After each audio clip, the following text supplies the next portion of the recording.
Mary Jane Thompson. A young woman went to the bus stop to catch the bus home and disappeared.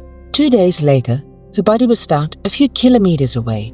The police began an investigation but were unable to find any clues or evidence. For 38 years, this case remained unsolved, and only in 2022 did innovative forensic technologies finally help reveal this dark mystery. In this video, we will tell you exactly what happened to Mary Jane Thompson and how science is changing the approach to solving such cases.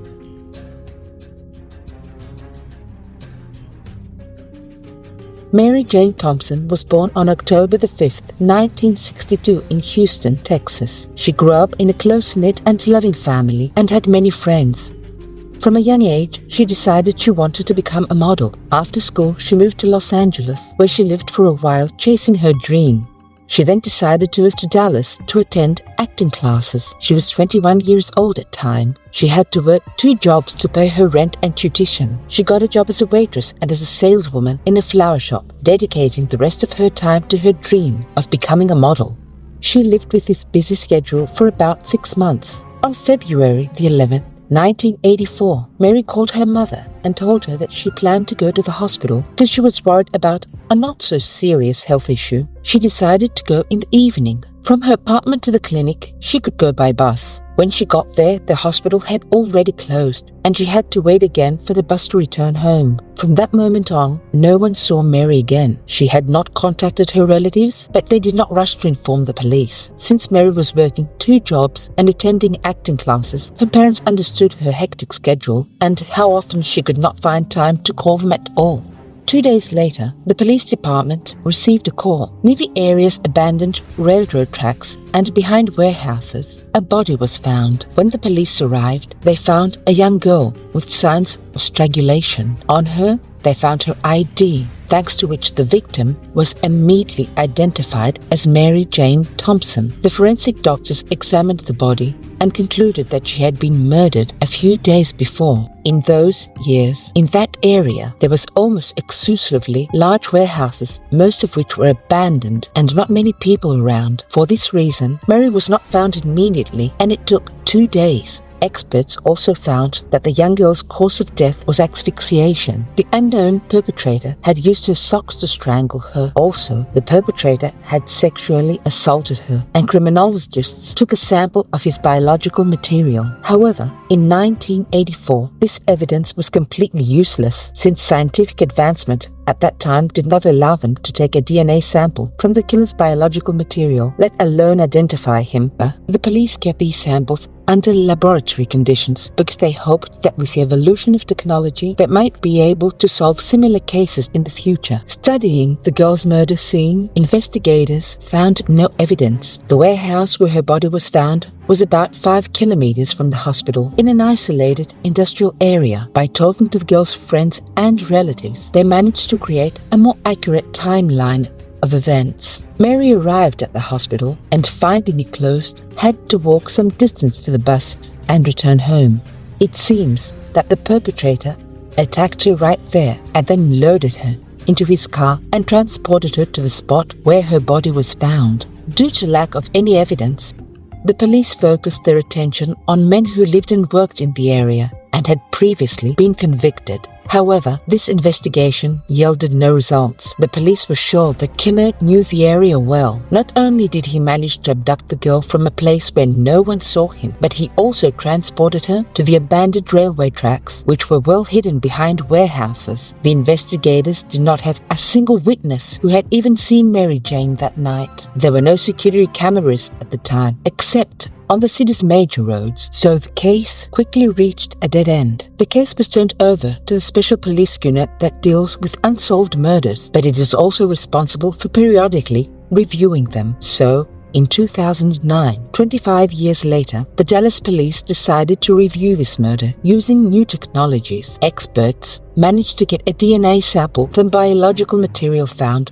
on Mary Jane's body, but their luck ran out. The sample was compared with all available databases, but its owner was not found. This could mean either he had never previously been convicted of serious crimes, or that he may have been convicted at times when DNA samples were not taken from such criminals. All the police could do was continue to compare the sample with the databases again and again over the years, hoping its owner would be involved in another crime. This happens quite often and allows investigators to solve even the most dead-end cases. The investigation into Mary Jane's case was renewed once more 9 years later, in 2018. Then the head police officer, Noah Camacho, sought the help of an independent organization focused on solving violent crimes and developing various tools and measures to reduce their number. The organization and the police officer tried together to secure more resources of the case of Mary Jane, which were necessary to conduct modern DNA investigations. And 2 years later, in 2020, the FBI joined the investigation. At that time, the FBI office had amassed a huge number of unsolved cases for which the investigators had a DNA sample of the perpetrator but had been unable to identify a suspect. The advancement of technology, all these murders gained significant chances for resolution thanks to genetic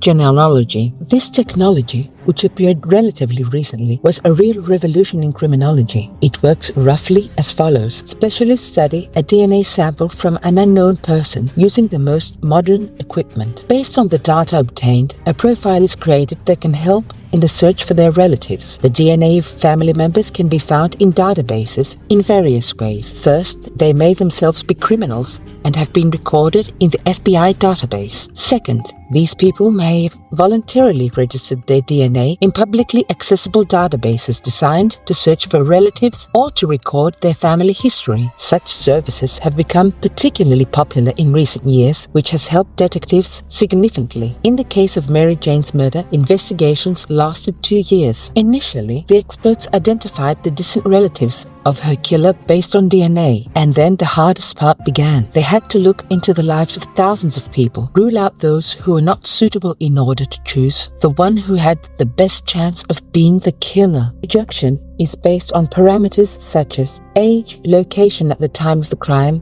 and more. The situation is exacerbated by the fact that the DNA database only leads experts to a specific group of relatives, but not all their DNA samples are available for comparison. The only solution in this case is to select the most suitable candidate and somehow get a sample of his DNA. In 2022, the police received from experts the name of the person who might have been Mary Jane's killer. The police investigated his life and decided to monitor him. They looked for the right moment and finally managed to get an object he had used from which they could get a DNA sample. In the laboratory, the necessary analyses were carried out, and it was concluded that his DNA matched the sample of Mary Jane's killer. This man turned out to be 60-year-old Edward Morgan from Dallas. As the police suspected, he lived near the crime scene, just 1 kilometer away. When Mary was murdered, he was 22 years old. In February 2022, Morgan was arrested and charged with murder. He is currently in custody, awaiting trial. Bail has been set at $500,000. The police have not yet released any details of this man's life, which will only be revealed during the trial. The only thing we can say with absolute certainty is that the DNA found on the victim's body fully matches his. Genetic genealogy opens up new prospects for criminologists. Before the invention of this method, the police had to search for criminals based on evidence they might find at the crime scene or with the help of witnesses. The distance of DNA sample does not guarantee that the killer will be identified, but now experts can track even the most distant relatives based on a very small sample and finally identify the holder's identity. The only thing currently preventing the disclosure of all similar cases is the limited records in DNA databases. The method is at the beginning of its development. Although, based on a person's data, experts can identify even a few thousand of their relatives. This is not enough. But science does not stop, and in the near future, we may have technologies that, with just one DNA sample, will be able to determine anyone's identity. Even now, experts can create an approximate image of the DNA holder. As for what is happening today with the Mary Jane's case, the researchers expressed their certainty that Morgan will be found guilty and punished. In Texas, where the trial is taking place, the death penalty awaits him. Unfortunately, Mary Jane's parents did not live to see the perpetrator punished. Her father, who tried until the end of his life to bring justice to his daughter, died in 2020. Her mother, even earlier. Of her closest relatives, only her sister lives, who was shocked when the police caught her. After 38 years, a police officer told her that they finally knew her sister's killer's name and had arrested him. Mary Jane's sister never forgot her. All these years, and never stopped hoping. She constantly wrote on social networks about her, wished her happy birthday, told her she loved her, apologized for not being there to help her when she needed her, and emphasized that she would never stop hoping for justice. Finally, Edward Morgan's wife, when she heard of his arrest, wished him to spend the rest of his life behind bars. She also promised to attend every court hearing until this case is closed. Dear friends, don't forget to subscribe to our channel. This will help our development and give us the opportunity to create more videos.